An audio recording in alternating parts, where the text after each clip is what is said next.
የነብዩ ጮራን ዱካ ተከትለው አቡበከር ዑመር ዑስማን አሊም ብለው የኢስላምን ሰንደቅ ከንጉሥ ነጃሺ እጅ የተቀበሉ ለተቀለ ኢትዮጵያ ለሰላም ለክብሯ ደፋ ቀና የሚሉ የኢማም አህመድ ነኝ አባ ጅፋር ትውልድ ግንባር ተሰልፌ ጡሪናፋ ጠላት ከሩቁ የማርድ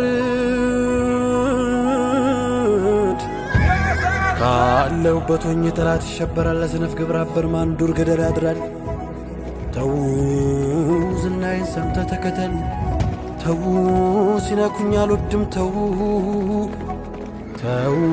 ቀድሜ በሚዛን እንጂ በሰይፍ ስለት አልፈርድም።